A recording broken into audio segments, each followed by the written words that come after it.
जय हिंद साथियों, welcome to self study classes with Sumit Jain YouTube channel में आप सभी का स्वागत है। दोस्तों, आज के इस वीडियो में हम हिंदी शिक्षा शास्त्र से संबंधित लगभग 100 प्रश्नों पर चर्चा करने वाले हैं। तो सभी लोग सबसे पहले तो वीडियो को लाइक करेंगे, ठीक है। और जो भी साथी नए हैं वो सब्सक्राइब कर लेना। ऐसे अनेकों जो है वीडियो चैनल पर उपलब्ध हैं। आप शिक्षा शास्त्र से संबंधित पढ़ना चाहते हैं तो इसकी प्लेलिस्ट देखें। सेल्फ स्टडी क्लासेस जो चैनल का नाम, उस पर क्लिक करें, चैनल खुलेगा, ऊपर प्लेलिस्ट दी होगी, प्लेलिस्ट पर क्लिक करेंगे तो सारी प्लेलिस्ट आपको लाइन से आ जाएगी, ठीक है। तो प्लेलिस्ट में जाकर के देखें, आपके पर्यावरण के 100 से ऊपर वीडियो हैं, बाल विकास के वीडियो हैं, है ना, हिंदी पेडागोजी, मैथ पेडागोजी आदि बहुत सारे वीडियो हैं जो आपको प्लेलिस्ट में मिलने वाले। तो प्लेलिस्ट में जाके देखें, बहुत सारा मटेरियल आपका इंतजार कर रहा है, ठीक है। तो वीडियो को सभी लोगों को लाइक करना है। जो भी साथी अभी तक टेलीग्राम ग्रुप से नहीं जुड़े हैं वो टेलीग्राम ग्रुप से जुड़ जाएं। और ये प्रश्न जो आज हम पढ़ने वाले हैं वो किसी ना किसी एग्जाम में आए हुए हैं, तो इनको बहुत अच्छे से पढ़ने ला, मोस्ट इंपोर्टेंट प्रश्न है, ठीक है। तो स्टार्ट करते हैं दोस्तों आज का ये वीडियो। आज का पहला प्रश्न है, शिक्षण सहायक सामग्री का चुनाव करते समय ध्यान देना चाहिए कि वह उपरोक्त सभी केवल शिक्षण बिंदु के लिए सरल, सुगम तथा उपयुक्त हो, या फिर केवल प्रकरण से संबंधित हो, या केवल कक्षा के अधिगम लक्ष्यों की प्राप्ति में सहायक हो। तो अपना जो प्रश्न है वो क्या कह रहा है कि शिक्षण सहायक सामग्री के चुनाव करते समय ध्यान देना चाहिए। क्या ध्यान देना चाहिए कि वह कैसा हो, केवल शिक्षण बिंदु के लिए सरल, सुगम तथा उपयुक्त हो, या फिर प्रकरण से संबंधित हो, अधिगम लक्ष्यों की प्राप्ति में सहायक हो। तब आपका उत्तर जो हो जाएगा साथियों वो क्या हो जाएगा, उपरोक्त सभी, यानी कि शिक्षण बिंदु के लिए भी सुगम, सरल, सुगम, उपयुक्त हो, और प्रकरण से संबंधित भी हो, और अधिगम स्थलों की प्राप्ति में भी सहायक हो। उपरोक्त सभी यानी कि जो एक नंबर है वो आपका बिल्कुल सही आंसर हो जाएगा, ठीक है। अगला क्वेश्चन देख लेते हैं। अगला क्वेश्चन है साथियों, किस शिक्षण सूत्र के अनुसरण से बालक में रुचि जागृत होती है।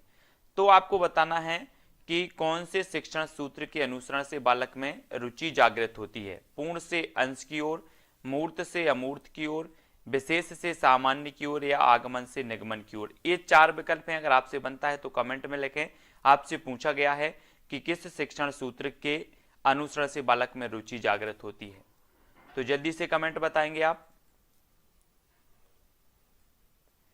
तब आपका राइट आंसर होगा दोस्तों आगमन से निगमन की ओर। आगमन से निगमन की ओर जो शिक्षण सूत्र है इसमें क्या होता है, रुचि जागृत होती है, यानी कि जो आपका विकल्प नंबर 4 है वो आपका राइट आंसर हो जाएगा, ठीक है। अगला क्वेश्चन दोस्तों, छात्रों को अपनी मातृभाषा में बोलने के अवसर प्रदान करने चाहिए ताकि छात्र अपने आप को कमजोर ना समझे, छात्र अपनी निजी कठिनाइयां बता सके, या फिर छात्र अपना गृह कार्य आसानी से कर सके, या छात्रों के लिए अधिगम प्रक्रिया सरल एवं सहज हो सके। तो क्या हो जाएगा, छात्रों को अपनी मातृभाषा में बोलने के अवसर प्रदान करने चाहिए ताकि क्या होगा आपका उत्तर, आपको बताना है। चार विकल्प हैं, चार में से चयन करें और उत्तर बताएं। तब आपका राइट आंसर हो जाएगा दोस्तों, छात्रों के लिए जो है अधिगम प्रक्रिया सरल एवं सहज हो सके। छात्रों को अपनी मातृभाषा में बोलने के अवसर प्रदान करना चाहिए ताकि छात्रों के लिए अधिगम प्रक्रिया सरल एवं सहज हो सके, ठीक है। अगला क्वेश्चन है, पठन कौशल आवश्यक है। तो परोक्ष विधि, अर्थ ग्रहण, शब्द चयन एवं प्रत्यक्ष विधि, किसके लिए आवश्यक है पठन कौशल। चार विकल्प में से आप चयन करेंगे। तब आपका राइट आंसर हो जाएगा दोस्तों अर्थ ग्रहण। अर्थ ग्रहण में जो है 2 नंबर जो है वो पठन कौशल आवश्यक होता है, यानी कि जो आपका विकल्प नंबर 2 है अर्थ ग्रहण, वो आपको यहां पर सही हो जाएगा, ठीक है। पठन कौशल में जो आवश्यक होता है वो क्या होता है, अर्थ ग्रहण आवश्यक होता है।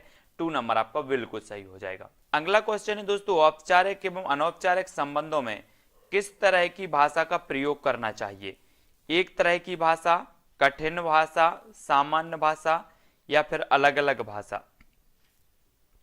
तब आपको बताना है कि औपचारिक एवं अनौपचारिक संबंधों में किस तरह की भाषा का प्रयोग करना चाहिए। चार विकल्प हैं, चयन करें अपने उत्तर का। तब आपका बिल्कुल सही आंसर होगा अलग अलग भाषा। अलग अलग भाषा यानी कि जो आपका विकल्प नंबर 4 है वो यहां पर बिल्कुल सही हो जाएगा, ठीक है। औपचारिक एवं अनौपचारिक संबंधों में किस तरह की भाषा का प्रयोग करना चाहिए, तो वो अलग अलग भाषा, और 4 नंबर आपका बिल्कुल सही हो जाएगा। अगला क्वेश्चन है दोस्तों, प्रयोग या प्रयोक्ता के आधार पर इनमें से कौन सी दो भाषाएं नहीं हैं? कौन सी दो भाषाएं नहीं है बताना है। विकल्प नंबर 1 है कृत्रिम और अकृत्रिम भाषा, 2 है राष्ट्र और राजभाषा, संपर्क और व्यावसायिक भाषा, या साहित्यक और बोलचाल की भाषा। ये 4 विकल्प में से चयन करना। प्रश्न है कि प्रयोग या प्रयोक्ता के आधार पर इनमें से कौन सी दो भाषाएं नहीं है। तो प्रयोग एवं प्रयोक्ता के आधार पर बताना है। तब आपका राइट आंसर जो हो जाएगा वो क्या हो जाएगा? वो हो जाएगा कृत्रिम और अकृत्रिम भाषा, यानी कि जो विकल्प नंबर आपका 1 है वो बिल्कुल सही हो जाएगा। ये प्रयोग और प्रयोक्ता के आधार पर जो भाषा नहीं होती वो कृत्रिम और अकृत्रिम भाषा नहीं होती है। अगला क्वेश्चन है, भाषा शिक्षण में विभिन्न स्तरों के बच्चों की चुनौतियों के लिए एक सफल दृष्टिकोण है तो कौन सा है? मनोवैज्ञानिक दृष्टिकोण, आध्यात्मिक दृष्टिकोण, वैज्ञानिक दृष्टिकोण, या फिर समाजशास्त्रीय दृष्टिकोण। तब आपको सही उत्तर बताना है कि भाषा शिक्षण में विभिन्न स्तरों के बच्चों की चुनौतियों के लिए एक सफल दृष्टिकोण कौन सा है। तो आपका राइट आंसर हो जाएगा दोस्तों मनोवैज्ञानिक दृष्टिकोण, यानी कि जो आपका विकल्प नंबर 1 है वो यहाँ पर 1 नंबर बिल्कुल सही हो जाएगा। ठीक है। अगला क्वेश्चन है, भाषा की परिपक्वता से तात्पर्य है, क्या तात्पर्य है? व्याकरण नियमों की जानकारी होना, भाषा का अधिकाधिक प्रयोग करना, भाषा के अवयवों और स्वरों पर नियंत्रण होना, या फिर विविध भाषाओं की जानकारी होना। तो भाषा की परिपक्वता से क्या तात्पर्य है? तब आपका प्रश्न क्रमांक 31 का आंसर हो जाएगा व्याकरणिक नियमों की जानकारी होना, यानी कि जो विकल्प नंबर 1 है वो आपका बिल्कुल भाषा की परिपक्वता से जो तात्पर्य होता है वो विकल्प नंबर 1 बिल्कुल आपका सही हो जाएगा। अगला क्वेश्चन है, भाषा सीखने की प्रक्रिया में बालक सर्वप्रथम किस भाषा को सीखता है? देवभाषा, राष्ट्रभाषा, मातृभाषा, या फिर राजभाषा। तो सभी को पता है कि भाषा सीखने की प्रक्रिया में जो बालक है सर्वप्रथम किस भाषा को सीखता है। तो आपका उत्तर क्या होगा? मातृभाषा, यानी कि जो विकल्प नंबर आपका 3 है वो आपका बिल्कुल सही हो जाएगा। ठीक है। अगला क्वेश्चन देख लेते, भाषा अधिगम में किन छात्रों को कठिनाई नहीं होती? तो किन छात्रों को कठिनाई नहीं होती? जिसके अभिभावक शिक्षित हों, जिसमें आत्मविश्वास की कमी हो, जिनका मानसिक स्वास्थ्य ठीक हो, या जिसकी पारिवारिक स्थिति ठीक हो। तो भाषा अधिगम में किन छात्रों को कठिनाई नहीं होती बताना है हमें। तब आपका राइट आंसर क्या हो जाएगा? जिनका मानसिक स्वास्थ्य ठीक हो, यानी कि जो आपका विकल्प नंबर 3 है वो यहाँ पर सही हो जाएगा। जिनका मानसिक स्वास्थ्य ठीक हो उनको क्या नहीं होती? भाषा अधिगम में जो है कठिनाई नहीं होती, यानी कि जो 3 नंबर है वो आपका बिल्कुल यहाँ पर सही हो जाएगा।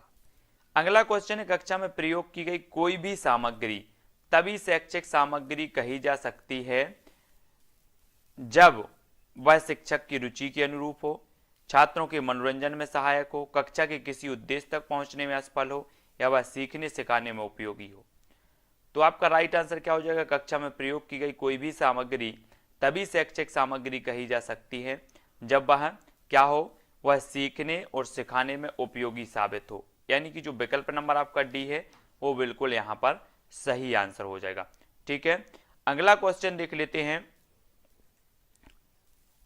अगला क्वेश्चन है दोस्तों, स्कूलों में बालकों को सुनने की प्रक्रिया को बढ़ाने के लिए उपरोक्त सभी केवल विभिन्न घटनाओं को सुनना चाहिए, केवल कविताएं सुनानी चाहिए, या केवल कहानी सुनानी चाहिए, या उपरोक्त सभी। तो स्कूलों में बालकों की सुनने की प्रक्रिया को बढ़ाने के लिए जो है घटनाओं को सुनाना चाहिए, कविता सुनानी चाहिए, कहानी सुनानी चाहिए, यानी कि जो विकल्प नंबर 1 है वो बिल्कुल सही हो जाएगा, उपरोक्त सभी। ठीक है। प्रश्न क्रमांक 36। अगला क्वेश्चन देख लेते हैं। अगला क्वेश्चन है, सुलेख से क्या तात्पर्य है? स्वयं से लिखा हुआ आलेख, सुना हुआ लेख, सुंदर लेख, या लेख की सुंदर कल्पना। तो सुलेख से क्या तात्पर्य हो जाएगा? तब आपका राइट आंसर क्या हो जाएगा? सुलेख से तात्पर्य होता है सुंदर लेख। सुंदर लेख यानी कि जो विकल्प नंबर आपका 3 है वो यहां पर बिल्कुल सही हो जाएगा। ठीक है। अगला क्वेश्चन है, किसी देश या प्रदेश के राजकाज या प्रशासन में जिस भाषा का प्रयोग किया जाता है उस भाषा को क्या कहा जाता है? आपको बताना है। तो उत्तर क्या हो जाएगा?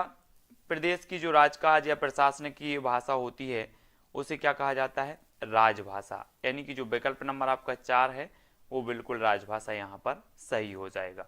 अगला क्वेश्चन है, सुंदरम कक्षा 8 का छात्र है, उसका सतत आकलन करने में सबसे अधिक क्या महत्वपूर्ण है? उसका सतत आकलन करने में सबसे अधिक महत्वपूर्ण क्या है? मौखिक परीक्षा, लिखित परीक्षा, भाषा प्रयोग की क्षमता या फिर व्याकरण की बारीक जानकारी। तो आपको बताना है 4 की सुंदरम जो है वो कक्षा 8 का छात्र है, उसका सतत आकलन करने में सबसे अधिक क्या महत्वपूर्ण है, सबसे अधिक महत्वपूर्ण बताना है। 4 विकल्प हैं, तब आपका राइट आंसर क्या हो जाएगा, मौखिक, लिखित, भाषा प्रयोग की क्षमता या व्याकरण की बारीक जानकारी। तो आपका उत्तर होगा दोस्तों विकल्प नंबर 3, यानी कि भाषा प्रयोग की क्षमता आपका बिल्कुल राइट आंसर हो हमारा जाएगा। जो अगला प्रश्न है, शिक्षण अधिगम सामग्री के बहुमुखी स्रोत नहीं है तो कौन नहीं है, चार्ट, ब्लैक बोर्ड, बेंच या प्रोजेक्टर। बहुमुखी स्रोत बताना है कौन नहीं है शिक्षण अधिगम सामग्री के। तब आपका राइट आंसर क्या हो जाएगा, अगर आपसे बनता है तो कमेंट में जरूर लिखें। आपका राइट आंसर होगा दोस्तों बेंच। बेंच यानी कि जो विकल्प नंबर 3 है, शिक्षण अधिगम सामग्री के बहुमुखी स्रोत नहीं है तो बेंच नहीं है। 3 नंबर आपका सही हो जाएगा यहां पर। ठीक है, अगला क्वेश्चन है, शिक्षक को पुस्तक हमेशा किस हाथ में रखनी चाहिए, इनमें से कोई नहीं, बाएं हाथ में, दाएं हाथ में या फिर दोनों हाथों में। तो जल्दी से उत्तर बताना है आपको, शिक्षक को पुस्तक हमेशा किस हाथ में रखनी चाहिए। 4 विकल्प हैं और आपका उत्तर जो हो जाएगा वो हो जाएगा बाएं हाथ, यानी कि जो विकल्प नंबर आपका 2 है वो बिल्कुल सही हो जाएगा। ठीक है, बाएं हाथ में रखनी चाहिए शिक्षक को हमेशा पुस्तक। अगला क्वेश्चन है, अहिंदी क्षेत्रों में हिंदी का शिक्षण व्यवहारिक व विवेचनात्मक हो, तार्किक व औचित्यपूर्ण हो, सहज व सरल हो या फिर वैज्ञानिक व स्वाभाविक हो। तो कैसा होना चाहिए, अहिंदी क्षेत्रों में जो हिंदी का शिक्षण होना चाहिए वो कैसा होना चाहिए। 4 विकल्पों में से चयन करना है और एक का उत्तर बताना है। तब आपका बिल्कुल करेक्ट आंसर हो जाएगा वैज्ञानिक व स्वाभाविक हो, यानी कि जो 4 नंबर है वो बिल्कुल यहां पर सही हो जाएगा, वैज्ञानिक व स्वाभाविक हो। अगला क्वेश्चन है, व्याकरण कोश आदि के आधार पर शब्द के सांकेतिक अर्थ का बोध कराने वाली शक्ति निम्न में से क्या कहलाती है, लक्षणा शब्द शक्ति, व्यंजना शब्द शक्ति, विरचना शब्द शक्ति या अभिधा शब्द शक्ति। तो व्याकरण कोश आदि के आधार पर शब्द के सांकेतिक अर्थ का बोध कराने वाली जो शब्द शक्ति कहलाती है वो क्या कहलाती है, प्रश्न क्रमांक 6 का आंसर बताना है। तब आपका राइट आंसर जो हो जाएगा वो हो जाएगा अभिधा शब्द शक्ति। अभिधा यानी कि जो विकल्प नंबर आपका 4 है वो यहां पर राइट आंसर हो जाएगा। ठीक है, अगला क्वेश्चन है दोस्तों, श्रवण कौशल का संबंध है कान से, नाक से, मुंह से या फिर आंख से। तो श्रवण कौशल बिल्कुल सरल क्वेश्चन है और श्रवण कौशल का जो संबंध होता है वो कैसे होता है, कान से। कान से यानी कि जो आपका विकल्प नंबर 1 है वो बिल्कुल सही हो जाएगा। ठीक है, श्रवण कौशल का संबंध होता है कान से। अगला क्वेश्चन है दोस्तों, उच्चारण संबंधित समस्याओं को ठीक करने के लिए किन यंत्रों की मदद नहीं लेनी चाहिए, नहीं लेनी चाहिए बताना है, लिंगबा फोन की, उपरोक्त सभी, समाचार पत्रों की या टेप रिकॉर्डर। उच्चारण संबंधी समस्याओं को ठीक करने के लिए किन यंत्रों का जो है उपयोग में नहीं लेना चाहिए। तो किन यंत्रों को उपयोग में नहीं लेना चाहिए, तब आपका उत्तर क्या होगा, समाचार पत्र, यानी कि जो विकल्प नंबर 3 है वो आपका सही हो जाएगा। ठीक है, उच्चारण संबंधित समस्याओं को ठीक करने के लिए किन यंत्रों की मदद नहीं लेनी चाहिए, तो समाचार पत्र आपका 3 नंबर बिल्कुल आंसर सही हो जाएगा। अब अगला क्वेश्चन है दोस्तों, महाराष्ट्र की राजभाषा इनमें से कौन सी है, बम्बैया, मराठी, टपोरी या फिर हिंदी। महाराष्ट्र की बताना है आपको।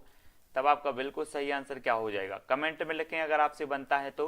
महाराष्ट्र की जो राजभाषा हो जाएगी वो हो जाएगी मराठी। मराठी यानी कि जो विकल्प नंबर आपका 2 है वो यहाँ पर बिल्कुल आंसर सही हो जाएगा। अगला क्वेश्चन है दोस्तों, भाषा शिक्षक में निम्नलिखित में से कौन सा गुण आवश्यक नहीं है। तो कौन सा गुण आवश्यक नहीं, धनी व उच्च पद पर आसीन, प्रभावशाली व्यक्तित्व व उत्तम संगठनकर्ता, व्यक्तिक भिन्नताओं का ज्ञान व सही मानसिक स्वस्थ, या फिर जिस भाषा में पढ़ा रहे हो उस भाषा पर अधिकार।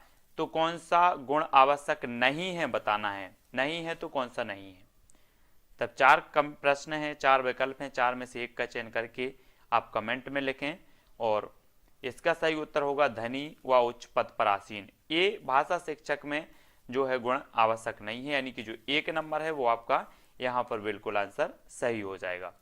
भाषा एक उपकरण के रूप में प्रयोग की जाती है, उक्त सभी केवल क्षमताओं का विकास करने में, केवल मानव सभ्यता एवं संस्कृति की पहचान करने में या केवल सीखने में। तो भाषा एक उपकरण के रूप में प्रयोग की जाती है, तो आपको बताना है उत्तर क्या हो जाएगा? उत्तर हो जाएगा साथियों इसका उपरोक्त सभी। उपरोक्त सभी यानी कि जो विकल्प नंबर 1 है, क्षमता मतलब क्षमताओं का विकास करने में भी, मानव सभ्यता संस्कृति की पहचान करने में भी और सीखने में भी, यानी कि जो उपरोक्त सभी विकल्प नंबर 1 है वो राइट आंसर हो जाएगा। अगला क्वेश्चन है, कक्षा में छात्रों की सक्रियता देखी जाती है शिक्षक की हाँ में हाँ मिलाने से, शोर मचाने में, मौन बैठने में या सुनने और बोलने में। तो कक्षा में छात्रों की सक्रियता देखी जाती है कैसे में देखी जाती है? 4 विकल्प हैं, चयन करें और उत्तर बताएं।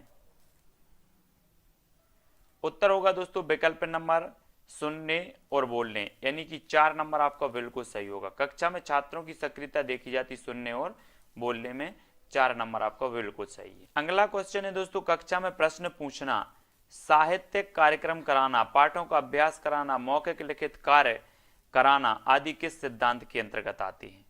आपको उत्तर बताना है। क्रियाशीलता का सिद्धांत, अनुकरण का सिद्धांत, अभिप्रेरणा एवं रुचि का सिद्धांत या अनुबंधन का सिद्धांत। कक्षा में प्रश्न पूछना, साहित्यिक कार्यक्रम कराना, पाठों का जो है अभ्यास कराना, ये सारे के सारे किस सिद्धांत के अंतर्गत आते हैं? तब आपका राइट आंसर क्या हो जाएगा? क्रियाशीलता। क्रियाशीलता यानी कि जो विकल्प नंबर 1 है, क्रियाशीलता के सिद्धांत के अंतर्गत आते हैं। अगला क्वेश्चन बताना है दोस्तों आपको, निम्न में से वाचन कौशल की विधि नहीं है। तो वाचन कौशल की विधि कौन सी नहीं? वर्णमाला पद्धति, ध्वन्यात्मक पद्धति, अक्षरबोध विधि या फिर विदेहात्मक पद्धति। तो वाचन कौशल की जो विधि नहीं है वो कौन सी नहीं है? तो प्रश्न क्रमांक जो 38 और 38 का राइट आंसर जो हो जाएगा वो क्या हो जाएगा? विदेहात्मक पद्धति, यानी कि जो आपका विकल्प नंबर 4 है वो बिल्कुल सही हो जाएगा। ये वाचन कौशल की विधि नहीं मानी जाती और 4 नंबर आपका बिल्कुल सही हो जाएगा। अगला क्वेश्चन है, निम्न में से कौन सी बोली पश्चिमी हिंदी भाषी क्षेत्र की नहीं है? तो पश्चिमी हिंदी भाषी क्षेत्र की नहीं है कौन सी? अवधी, हरियाणवी, बुंदेली या फिर ब्रजभाषा। तब आपका आंसर क्या हो जाएगा? पश्चिमी हिंदी की कौन सी नहीं है? पश्चिमी हिंदी और पूर्वी हिंदी आपने पढ़ी होंगी तो आपको पता है कि जो अवधी है ये पूर्वी हिंदी की है, हरियाणवी, बुंदेली, ब्रजभाषा ये पश्चिमी हिंदी की मानी जाती हैं, अवधी, बघेली और छत्तीसगढ़ी ये पूर्वी हिंदी की मानी जाती है, यानी कि जो आपका विकल्प नंबर 1 है वो यहाँ पर सही हो जाएगा। अगला क्वेश्चन दोस्तों, कहानी सुनना भाषा की अभिव्यक्ति का कौन सा रूप है? कहानी सुनना इनमें से कोई नहीं, केवल मौखिक रूप, लिखित या मौखिक दोनों। तो कहानी सुनना भाषा की अभिव्यक्ति का कौन सा रूप माना जाएगा? तो 43 का जो आपका आंसर हो जाएगा वो क्या हो जाएगा? केवल मौखिक रूप। मौखिक यानी कि जो विकल्प नंबर आपका 2 है वो सही हो जाएगा, है ना। केवल मौखिक माना जाएगा, कहानी सुन रहे हैं लिख रहे होते तो दोनों होता। 2 नंबर यहाँ पर आपका बिल्कुल सही हो जाएगा। आपको बताना है दोस्तों, निम्न में से किसने क्रियाशीलता के सिद्धांत पर बल दिया? उपरोक्त सभी ने, डीबी ने, फ्रॉवेल या फिर मॉन्टेसरी ने। क्रियाशीलता के सिद्धांत पर जो बल दिया है वो किसने दिया है? 4 विकल्प हैं, कमेंट में जल्दी से उत्तर लिखो। तब आपका बिल्कुल सही आंसर जो हो जाएगा दोस्तों कि डीबी ने भी दिया है, फ्रॉवेल ने भी दिया, मॉन्टेसरी ने। क्रियाशीलता के सिद्धांत पर जो जोर दिया है, बल दिया है, वो सभी ने दिया है और विकल्प नंबर जो 1 है वो बिल्कुल सही हो जाएगा। अगला क्वेश्चन है, बालकों की अधिगम संबंधी कठिनाइयों का पता लगाकर उसको दूर करने का प्रयास कहलाता है तो क्या कहलाता है? मूल्यांकन विधि, विरेचन विधि, उपचारात्मक विधि या आलोचनात्मक विधि, है ना। बालकों की अधिगम संबंधी कठिनाइयों का पता लगाकर उसको दूर करने का जो विधि कहलाती है वो कौन सी विधि कहलाती है? तो वो कहलाती है उपचारात्मक, यानी कि जो विकल्प नंबर 3 है वो आपका यहाँ पर बिल्कुल सही आंसर होगा। अगला क्वेश्चन है, बालकों की भाषा सीखने में एक उपयुक्त परिवेश नहीं है तो क्या नहीं है? विद्यालय, पर्यावरण, समाज या फिर परिवार। तो उपयुक्त परिवेश नहीं है बताना है, तो नहीं ही में आपका जो राइट आंसर हो जाएगा वो क्या हो जाएगा? पर्यावरण, यानी कि जो विकल्प नंबर आपका 2 है, बालकों की भाषा सीखने में एक उपयुक्त परिवेश नहीं है, पर्यावरण 2 नंबर आपका यहाँ पर सही हो जाएगा। ठीक है। अगला क्वेश्चन है दोस्तों, नियमित रूप से किसी भाषा को सुनकर बच्चे क्या ग्रहण करते हैं? शब्द, ध्वनि, अर्थ या भाषा की बुनियादी संरचना। तो नियमित रूप से किसी भाषा को सुनकर बच्चे क्या ग्रहण करते हैं? तो भाषा की बुनियादी संरचना, यानी कि विकल्प नंबर आपका जो 4 है वो बिल्कुल यहाँ पर सही हो जाएगा। तो आपके सामने दोस्तों आज है, मूल्यांकन किसी की शक्ति तथा कमजोरी, उसकी कमियों और अच्छाइयों का दर्पण है। ऊपर दिया गया जो कथन है वो किसका है? मूल्यांकन किसी की शक्ति तथा कमजोरी, उसकी कमियों और उसकी अच्छाइयों का दर्पण है। ये कथन किसका? मार्क्स और बिंगो का, मॉन्टेसरी का, वुडवर्थ का या फिर पावलाव का? एक कथन बताना, एक कथन किसका है। अगर आपको पता है तो कमेंट में लिखें, और नहीं पता है तो इसका जो उत्तर हो जाएगा वो मॉर्स और बिंगो। मॉर्स और बिंगो का कथन है। इन्होंने कहा कि मूल्यांकन किसी की शक्ति तथा कमजोरी, उसकी कमियों और अच्छाइयों का दर्पण है। किसने? मार्स और बिंगो ने कहा। ठीक है, तब आपका 1 नंबर जो है वो बिल्कुल सही हो जाएगा। अगला क्वेश्चन देख लो दोस्तों, पराजित पीढ़ी के नाम किसके द्वारा रचित निबंध है? हमें बताना है पराजित पीढ़ी के नाम किसके द्वारा रचित निबंध है। तब आपका जो आंसर हो जाएगा वो क्या होगा? उत्तर होगा रविंद्रनाथ त्यागी, यानी कि जो विकल्प नंबर आपका 3 है वो बिल्कुल सही हो जाएगा। अगला क्वेश्चन है, एक ही कक्षा में कोई छात्र शुद्ध लेखन करता है और कोई अशुद्ध लेखन करता है, तो यह सिद्धांत है। तो किसका सिद्धांत है? आपको बताना है कि कक्षा एक ही है और कोई छात्र शुद्ध लेखन कर रहा है और कोई छात्र अशुद्ध लेखन कर रहा है, तो ये कौन सा सिद्धांत है? चयन का सिद्धांत, अनुपात एवं क्रम का सिद्धांत, व्यक्तिक भिन्नता का सिद्धांत या अभिप्रेरणा एवं रुचि का सिद्धांत? प्रश्न क्रमांक 3 और 4 विकल्पों में से आपको उत्तर बताना है। तब आपका जो राइट आंसर हो जाएगा वो क्या हो जाएगा दोस्तों? वो हो जाएगा व्यक्तिक भिन्नता। व्यक्तिक भिन्नता का सिद्धांत, यानी कि जो आपका विकल्प नंबर 3 है वो बिल्कुल सही हो जाएगा। ठीक है, अगला क्वेश्चन है, शिक्षण को प्रभावशाली बनाने वाली सामग्री है तो कौन सी है? उपरोक्त सभी, केवल ब्लैक बोर्ड, केवल पाठ्य पुस्तक या फिर मानचित्र? तो शिक्षण को प्रभावशाली बनाने वाली जो सामग्री है वो क्या है? तो ब्लैक बोर्ड भी है, पाठ्य पुस्तक भी है, मानचित्र भी है, यानी कि जो उपरोक्त सभी है। 1 नंबर आपका बिल्कुल आंसर सही हो जाएगा। अगला क्वेश्चन है साथियों, शिक्षण विधियों का प्रयोग करते वक्त बच्चों की किन बातों का विशेष ध्यान देना चाहिए? तो बच्चों की कौन सी बातों पर विशेष ध्यान देना चाहिए? कठिनाई पर, त्रुटियों पर, रुचि पर या उपरोक्त सभी पर? तो शिक्षण विधियों का प्रयोग करते समय बच्चों की किन बातों का जो है विशेष ध्यान रखना चाहिए? तो सभी का, यानी कि कठिनाइयों का भी, त्रुटियों का भी और रुचि का भी। वो प्रयुक्त सभी आपका बिल्कुल सही हो जाएगा। अगला क्वेश्चन है दोस्तों, लेखन में किस प्रकार की अशुद्धियां होती हैं? उपरोक्त सभी, केवल वर्तनी, वाक्य रचना या फिर ब्राह्म चिन्ह से संबंधित? तो लेखन में किस प्रकार की अशुद्धियां होती हैं आपको बताना है। प्रश्न क्रमांक 9 का उत्तर, और जल्दी से कमेंट में लिखें अगर आपसे बनता है। तो इसका जो सही उत्तर हो जाएगा वो हो जाएगा उपरोक्त सभी, यानी कि वर्तनी संबंधी भी, वाक्य रचना भी संबंधी और ब्राह्म चिन्ह संबंधी भी अशुद्धियां होती हैं। अब आपको बताना है इनमें से कौन सी विशेषता रेडियो नाटक की है। रेडियो नाटक में ध्वनि और शब्द की प्रमुख साधन होते हैं। रेडियो नाटक में एक ही पात्र होता है। रेडियो नाटक में व्यंग्य की आवश्यकता नहीं होती, या रेडियो नाटक में संगीत आवश्यक नहीं होता। तो आपको बताना है कौन सी विशेषता रेडियो नाटक की है। तो क्या हो जाएगा आपका आंसर? आंसर हो जाएगा रेडियो नाटक में ध्वनि और शब्द की प्रमुख जो है साधन होते हैं, यानी कि जो आपका विकल्प नंबर 1 है वो यहाँ पर सही हो जाएगा, 1 नंबर। ठीक है, तो बताना है दोस्तों, अच्छी पाठ्य पुस्तक के गुण नहीं है बताना है। कलात्मकता, छात्रों में जिज्ञासा उत्पन्न करना, भाषा विज्ञान का क्लिष्ट होना या संपूर्ण पाठ्यक्रम व्यवस्थित ढंग से संग्रहित होना?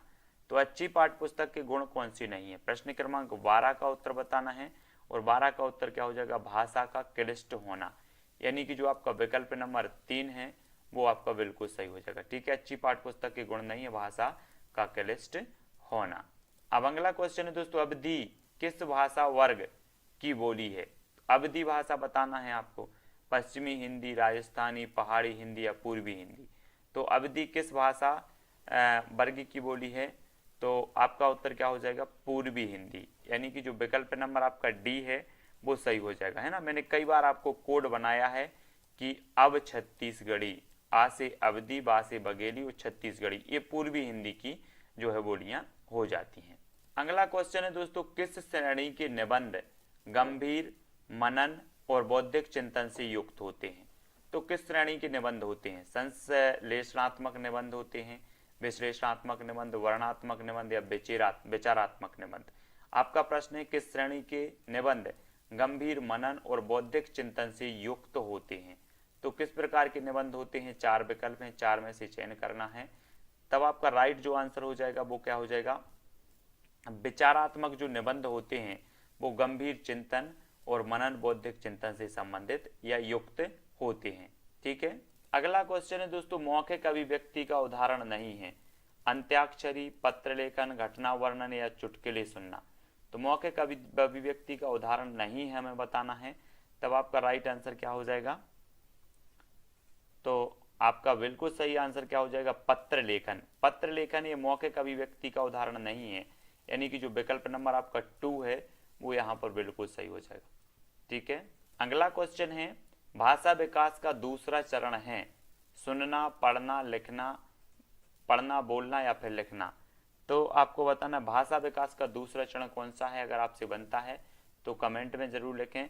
प्रश्न क्रमांक 29 का जो आंसर हो जाएगा साथियों वो क्या होगा, बोलना। बोलना यानी कि जो विकल्प नंबर 3 है ये भाषा विकास का दूसरा चरण माना जाता है, बोलना। ठीक है, 3 नंबर आपका बिल्कुल सही आंसर हो जाएगा।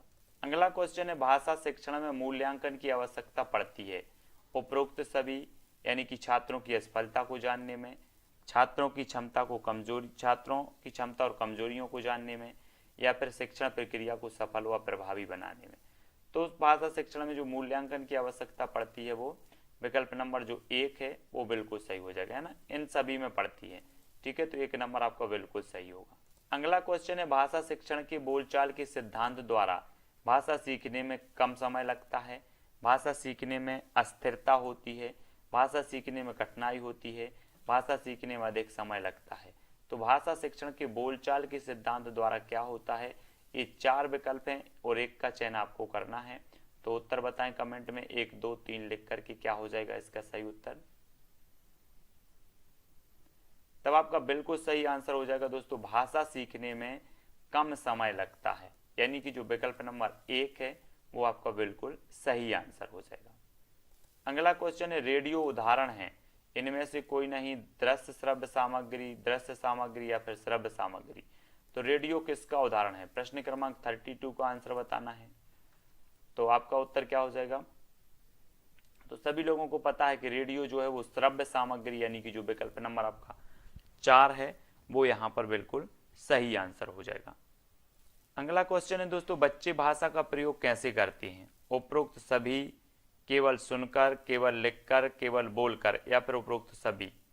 तो बच्चे भाषा का प्रयोग कैसे करते हैं हमें बताना है, तब आपका बिल्कुल सही आंसर क्या हो जाएगा, उपरोक्त सभी यानी कि जो विकल्प नंबर 1 है वो आपका राइट आंसर हो जाएगा। ठीक है, बच्चे भाषा का जो प्रयोग करते हैं सुनकर भी करते हैं, लिखकर और बोलकर, सभी प्रकार से करते हैं। अगला क्वेश्चन है, निम्न में से कौन सा भाषा का तत्व नहीं है, भाषा का तत्व नहीं, बस भाषा असामाजिक होती है, भाषा ध्वनि मूलक होती है, भाषा एक व्यवस्था है या भाषा प्रतीकात्मक होती है। तब उत्तर बताना है आपको, निम्न में से कौन सा भाषा का तत्व नहीं है। तो उत्तर क्या हो जाएगा, कमेंट में लिखें आप, अगर आपसे बनता है तो कमेंट में जरूर लिखा करें। आपका उत्तर जो हो जाएगा वो कि भाषा असामाजिक होती है, ये भाषा का तत्व नहीं है, विकल्प नंबर 1। ठीक है, अगला आपको बताना है, निम्न में से मौखिक अभिव्यक्ति कौशल है। तो मौखिक अभिव्यक्ति कौशल कौन सा है, वार्तालाप, सत्संग, भाषण या फिर सभी। तो मौखिक अभिव्यक्ति कौशल आपको बताना है और 44 का आंसर बताना है। आपका राइट आंसर क्या हो जाएगा, आपका बिल्कुल सही आंसर होगा उपरोक्त सभी, यानी कि वार्तालाप भी मौखिक अभिव्यक्ति है, सत्संग भी है, भाषण भी है। तो आपका सभी बिल्कुल सही हो जाएगा। अगला क्वेश्चन है, निम्नलिखित विकल्पों में से व्याकरण से जुड़े शिक्षण उद्देश्य बताइए। व्याकरण से जुड़े शिक्षण उद्देश्य कौन सा है, केवल ज्ञान, केवल कौशल, केवल ज्ञान प्रयोग या उपरोक्त सभी। तो निम्नलिखित विकल्पों में से व्याकरण से जुड़े शिक्षण उद्देश्य बताइए और शिक्षण उद्देश्य बताना है, तब आपका उपरोक्त सभी हो जाएगा, यानी कि ज्ञान भी है, कौशल भी है और ज्ञान का प्रयोग भी है। अगला क्वेश्चन है, जॉन डीवी द्वारा समर्थित लैब विद्यालय के उदाहरण बताइए। तो जॉन डीवी द्वारा समर्थित लैब विद्यालय के उदाहरण कौन सा है, प्रगतिशील विद्यालय, जन विद्यालय, सामान्य विद्यालय या फैक्ट्री विद्यालय। तब आपका राइट आंसर क्या हो जाएगा, प्रगतिशील विद्यालय। ये जॉन डीवी द्वारा समर्थित लैब विद्यालय के उदाहरण हैं। अगला क्वेश्चन है, जो बच्चे जितना जल्दी बोलना सीखता है वह उतना ही जल्दी पढ़ता है, लिखता है, हंसता है या फिर सोचता है। आपको उत्तर बताना है, 4 विकल्प हैं, 4 में से सही उत्तर बताएंगे। तब आपका राइट आंसर हो जाएगा दोस्तों सोचता है, यानी कि 4 नंबर। जो बच्चा जितना जल्दी बोलना सीखता है वह उतना जल्दी सोचता है। 4 नंबर आपका बिल्कुल सही होगा। ठीक है, अगला क्वेश्चन, इनमें से भाषा शिक्षण की चुनौतियां हैं तो क्या हैं? केवल व्याकरण से संबंधित चुनौतियां, केवल पठन से संबंधित चुनौतियां, या केवल लेखन से संबंधित चुनौतियां, या उपरोक्त सभी? तो इनमें से भाषा शिक्षण की चुनौतियां हैं तो क्या हैं? प्रश्न क्रमांक 2 का आंसर बताना है। तो उपरोक्त सभी आपका बिल्कुल सही हो जाएगा, व्याकरण संबंधी भी, पठन संबंधी भी, लेखन संबंधी भी। तो आपका जो विकल्प नंबर 1 है वो बिल्कुल सही होगा। अगला क्वेश्चन है, मेवाती किस उपभाषा बोली वर्ग की बोली है? तो मेवाती के बारे में बताना है। बिहारी हिंदी, राजस्थानी हिंदी, पहाड़ी हिंदी, या फिर छत्तीसगढ़ी हिंदी? तो जो मेवाती होती है दोस्तों, ये होती है राजस्थानी हिंदी, यानी कि जो विकल्प नंबर आपका 2 है वो बिल्कुल यहाँ पर सही हो जाएगा। अगला क्वेश्चन है, बिना खालिस्तान के ज्ञान के संप्रेषण तथा लेखन का विकास संभव नहीं है तो किसके ज्ञान के? व्याकरण के, अनुवाद के, ध्वनियों के, या इनमें से कोई नहीं? तो बिना खालिस्तान के ज्ञान के संप्रेषण तथा लेखन का विकास संभव नहीं है। तब आपको प्रश्न क्रमांक 13 का उत्तर बताना है। अगर आपको पता है तो उत्तर बताएं। तब राइट आंसर हो जाएगा दोस्तों व्याकरण। बिना व्याकरण के ज्ञान के संप्रेषण तथा लेखन का विकास संभव नहीं है, यानी कि जो आपका विकल्प नंबर 1 है वो बिल्कुल यहाँ पर सही आंसर हो जाएगा।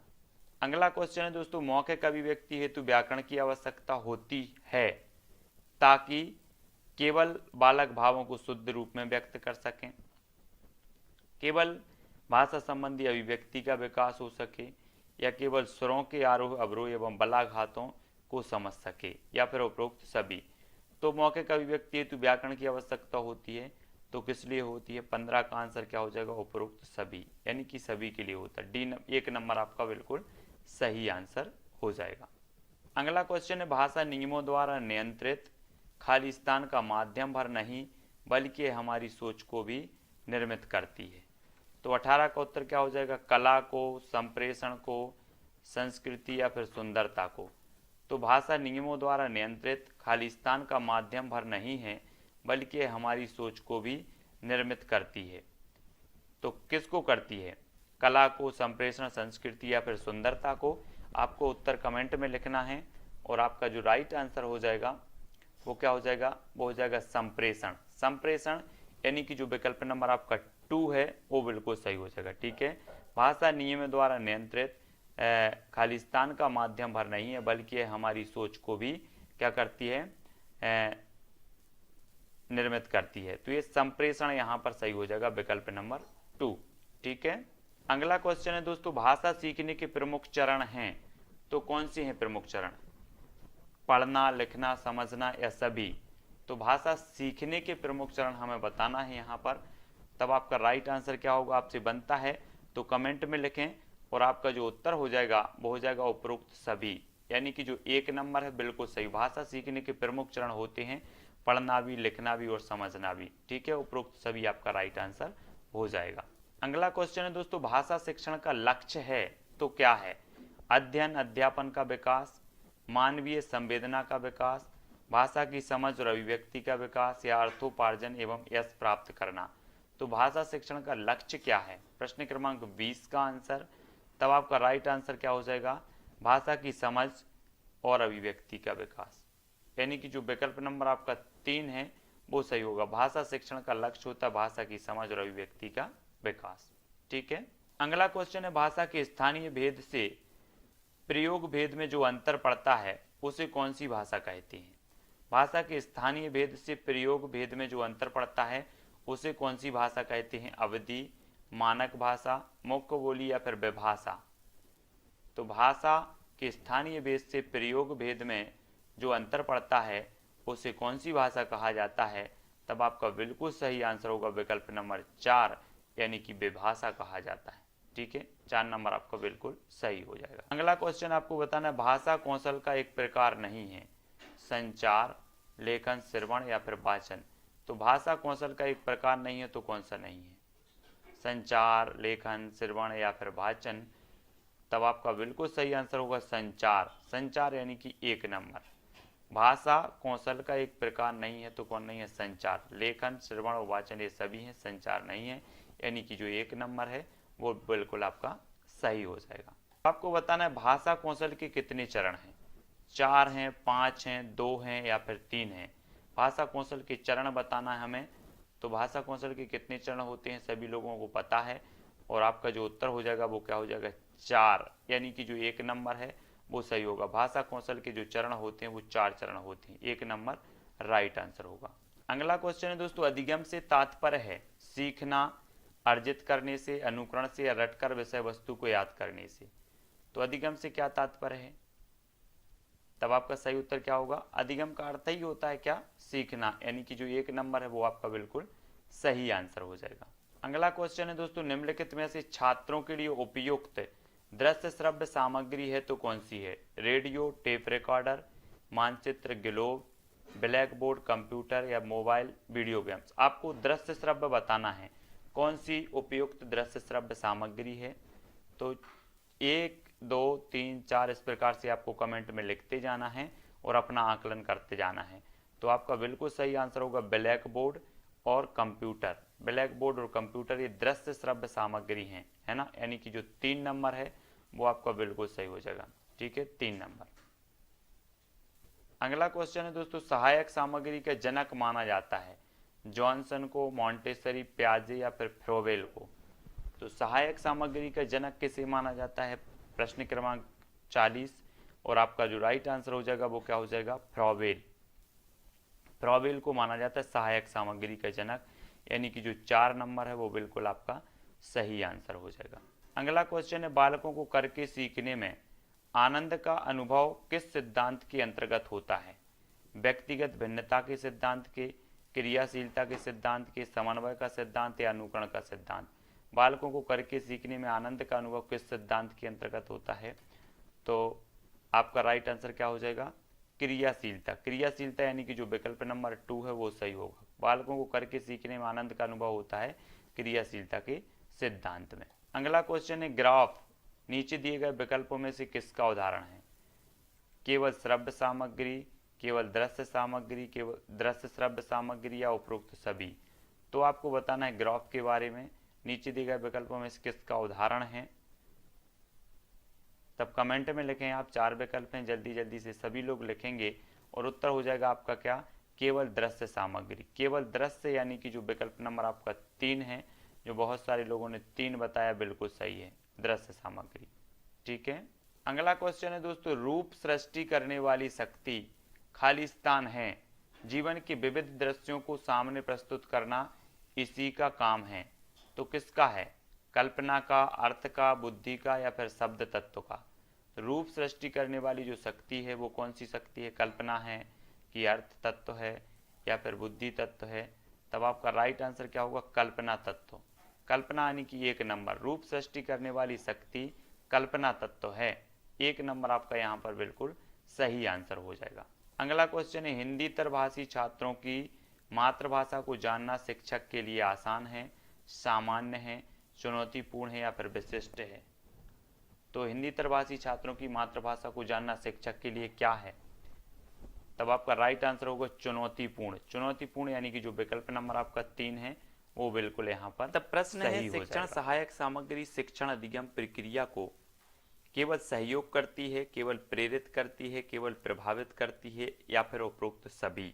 आपको उत्तर बताना है। 4 विकल्प हैं आपके सामने, 4 में से एक चयन करना है।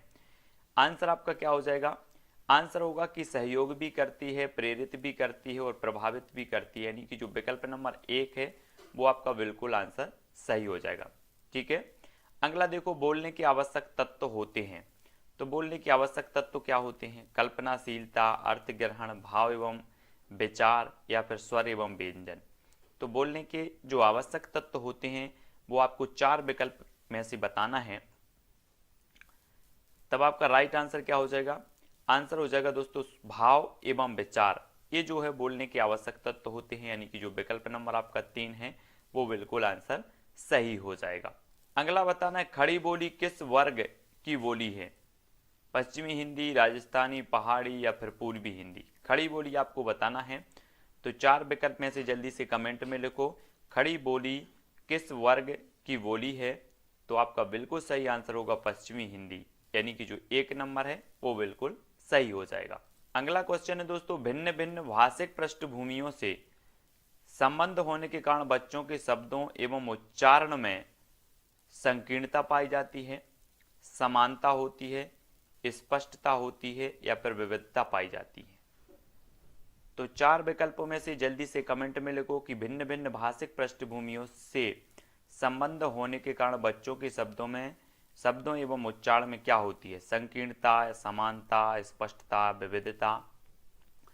तो 11 का जो आपका राइट आंसर होगा वो क्या हो जाएगा? विविधता पाई जाती है। विविधता यानी कि जो विकल्प नंबर आपका 4 है वो बिल्कुल सही आंसर हो जाएगा। ठीक है, अगला क्वेश्चन है, मिश्रण के आधार पर भाषा के कौन से 2 रूप हैं?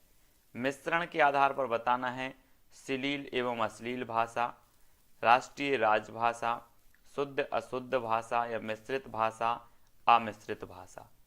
तो मिश्रण के आधार पर भाषा के कौन से 2 रूप हैं? ये 4 विकल्प में से हमें चयन करना है। तो जल्दी से लिखें, मिश्रण के आधार पर आपको बताना है, कमेंट में जरूर बताएंगे सभी लोग।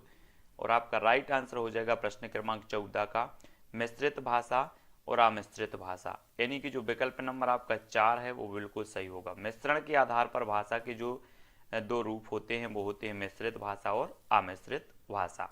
अगला क्वेश्चन है दोस्तों, पाठ्य पुस्तकें सहायक होती हैं तो केवल पाठ्यक्रमों को व्यवस्थित क्रम से चलाने में, केवल शिक्षा के प्रति रुचि उत्पन्न करने में या फिर केवल स्व अध्ययन में? तो पाठ्य पुस्तकें जो सहायक होती हैं वो किस में सहायक होती है? प्रश्न क्रमांक 15 का उत्तर बताना है, तभी आपका राइट आंसर होगा उपरोक्त सभी में होती है।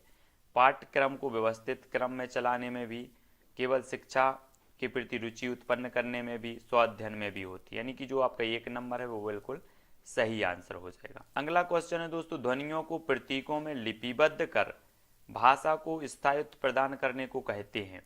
तो लेखन विधि कहते हैं, श्रवण विधि, वाचन विधि या फिर पठन विधि, क्या कहते हैं? ध्वनियों को प्रतीकों में लिपिबद्ध कर भाषा को स्थायित्व प्रदान करने को क्या कहा जाता है? प्रश्न क्रमांक 16 का आंसर बताना है और आंसर हो जाएगा लेखन विधि। लेखन यानी कि जो विकल्प नंबर 1 है लेखन विधि वो बिल्कुल सही हो जाएगा, प्रश्न क्रमांक 16 का 1। अगला क्वेश्चन है, बच्चों को भाषा सिखाने के संदर्भ में शिक्षक का उद्देश्य होता है तो क्या होता है? सीखने की प्रक्रिया को विस्तार देना, बच्चों के अभिभावकों को प्रसन्न करना, बच्चों को गृहकार देने के लिए या फिर बच्चों से अपना काम निकलवाने के लिए?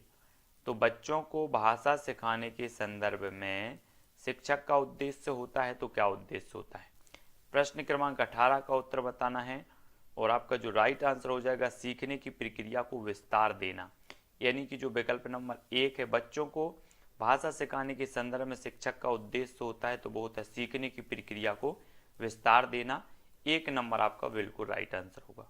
ठीक है, अगला क्वेश्चन देख लेते हैं। अगला क्वेश्चन है दोस्तों, लिपि का प्रयोग भाषा की किस अभिव्यक्ति में होता है?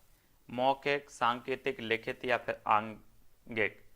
तो लिपि का जो प्रयोग होता है भाषा की किस अभिव्यक्ति में होता है? तब आपका बिल्कुल करेक्ट आंसर जो हो जाएगा वो क्या होगा? लिखित अभिव्यक्ति, यानी कि जो विकल्प नंबर 3 है वो आपका बिल्कुल सही आंसर हो जाएगा। अगला क्वेश्चन, भाषा शिक्षण के लिए कब और कैसे किस पद्धति का सहारा लेना चाहिए इसकी जानकारी होती है? तो किसको होती? शिक्षक को, विद्यालय को, छात्रों को या माता पिता को? भाषा शिक्षण के लिए कब और किस पद्धति का सहारा लेना चाहिए इसकी जानकारी होती है तो किसमें होती है? प्रश्न क्रमांक 24 का आंसर बताना है और राइट आंसर जो हो जाएगा वो हो जाएगा शिक्षक को। शिक्षक को यानी कि जो विकल्प नंबर 1 है वो बिल्कुल सही हो जाएगा, 1 नंबर। ठीक है, अगला क्वेश्चन देखो, अभिव्यक्ति कौशल में शामिल है केवल बोलना, केवल लिखना, केवल सुनना, बोलना और लिखना दोनों? तो अभिव्यक्ति कौशल में कौन कौन शामिल है? सभी लोगों को पता है तो उत्तर जरूर बताएं और आपका बिल्कुल सही हो जाएगा उत्तर क्या? बोलना और लिखना दोनों, यानी कि जो 4 नंबर है वो बिल्कुल सही हो जाएगा। अभिव्यक्ति कौशल में शामिल है बोलना और लिखना दोनों, 4 नंबर बिल्कुल करेक्ट आंसर होगा। अगला क्वेश्चन है, निम्न में से पाठ सहगामी क्रियाएं हैं उपरोक्त सभी केवल वाद विवाद, केवल रेड क्रॉस या केवल अंत्याक्षरी? तो पाठ सहगामी जो क्रियाएं हैं वो कौन सी हैं? प्रश्न क्रमांक 30 का आंसर बताना है और 30 का आंसर क्या हो जाएगा, उपरोक्त सभी। वाद विवाद भी है, रेड क्रॉस, अंताक्षरी सभी हैं पाठ सहगामी क्रियाएं, और ये नंबर आपका बिल्कुल सही आंसर होगा। अगला क्वेश्चन है, रचना के भेद के आधार पर वाक्य का कौन सा भेद जो है नहीं है, मिश्र वाक्य, प्रश्नवाचक, सरल वाक्य या संयुक्त वाक्य। तो रचना के भेद के आधार पर वाक्य का कौन सा भेद नहीं है, तब आपका उत्तर क्या होगा, प्रश्नवाचक वाक्य, है ना। 3 प्रकार के होते हैं, मिश्र, सरल और संयुक्त, ये रचना के आधार पर होते हैं। अगला क्वेश्चन है दोस्तों, निम्न में बच्चों की भाषा संबंधी त्रुटियां नहीं हैं। पाठ वस्तु को ग्रहण करने में शब्दोच्चारण संबंधी, वर्तनी संबंधी या वाक्य संरचना संबंधी। तो बच्चों की भाषा संबंधी त्रुटियां नहीं हैं, हमें बतानी है। तब आपका राइट जो आंसर होगा, पाठ वस्तु को ग्रहण करने में, यानी कि जो विकल्प नंबर 1 है, ये जो है भाषा संबंधी त्रुटियां नहीं हैं। 1 नंबर आपका बिल्कुल सही आंसर हो जाएगा। अगला क्वेश्चन देख लेते हैं, किसी को बोलते सुनना तथा उसे सुनकर समझ लेने की क्रिया है, तो क्या है, लेखन है, श्रवण है, पठन है या फिर भाषण है। किसी को बोलते सुनना तथा उसे सुनकर समझ लेने की जो क्रिया है वो क्या कहलाती है, तब आपका बिल्कुल सही आंसर होगा श्रवण। श्रवण यानी कि जो विकल्प नंबर आपका 2 है वो सही हो जाएगा, ठीक है। अगला क्वेश्चन देख लेते। अगला क्वेश्चन है, बच्चे भाषा सीखने की क्षमता के साथ पैदा होते हैं, यह कथन निम्न में से किसका है, पावलोव का, पियाजे, चॉम्स्की या फिर वाइगोत्स्की।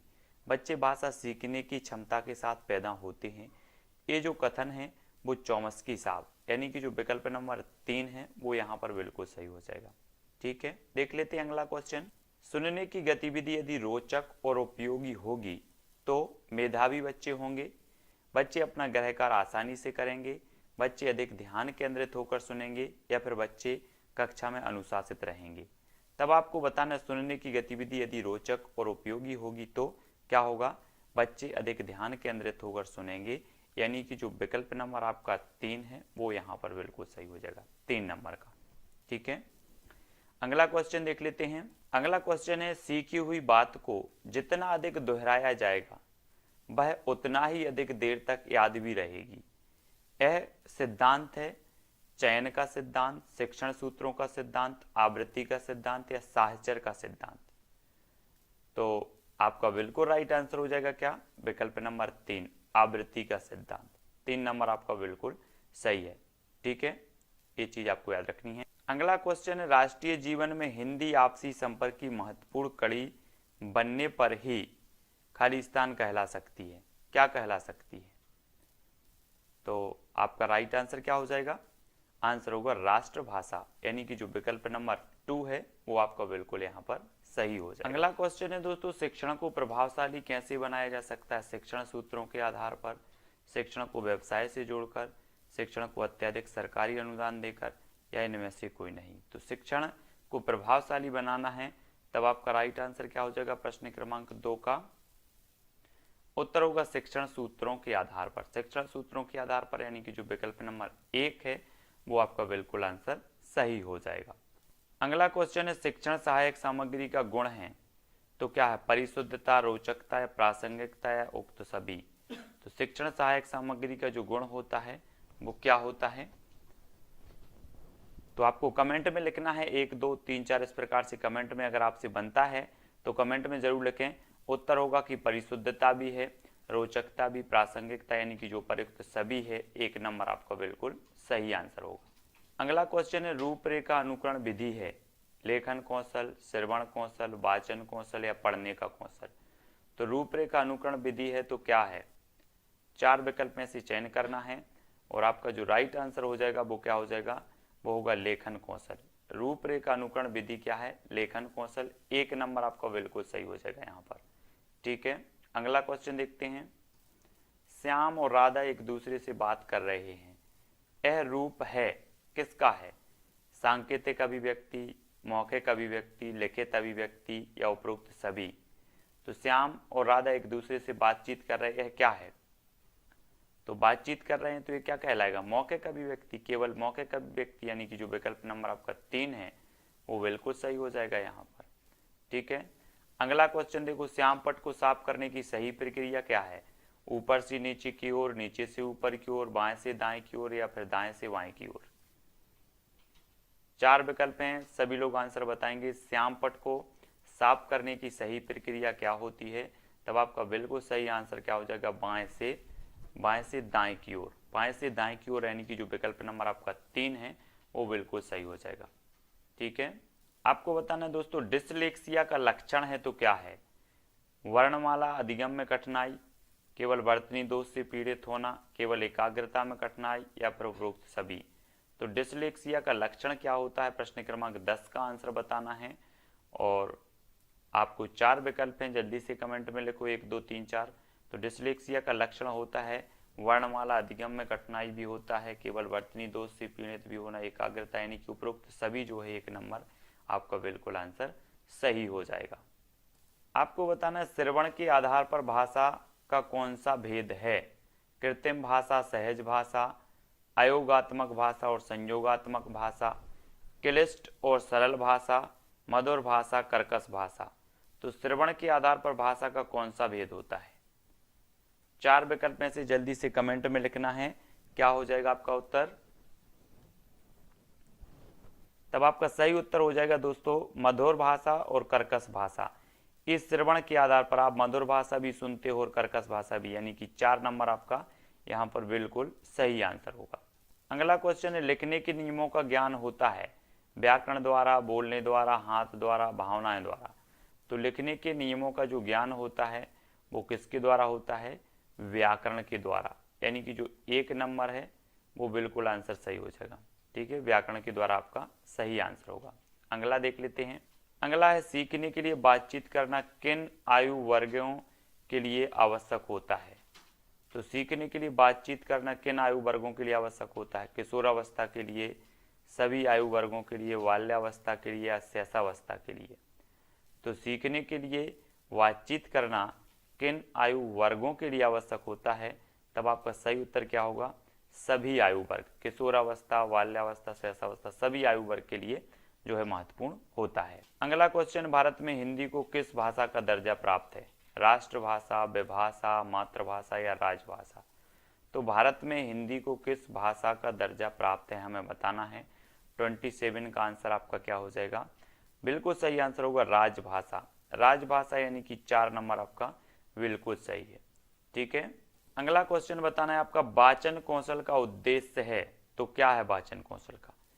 केवल सही व्याकरण वाली भाषा का प्रयोग, केवल बालकों का उच्चारण शुद्ध करना या केवल बोलने में विराम चिन्हों का प्रयोग करना?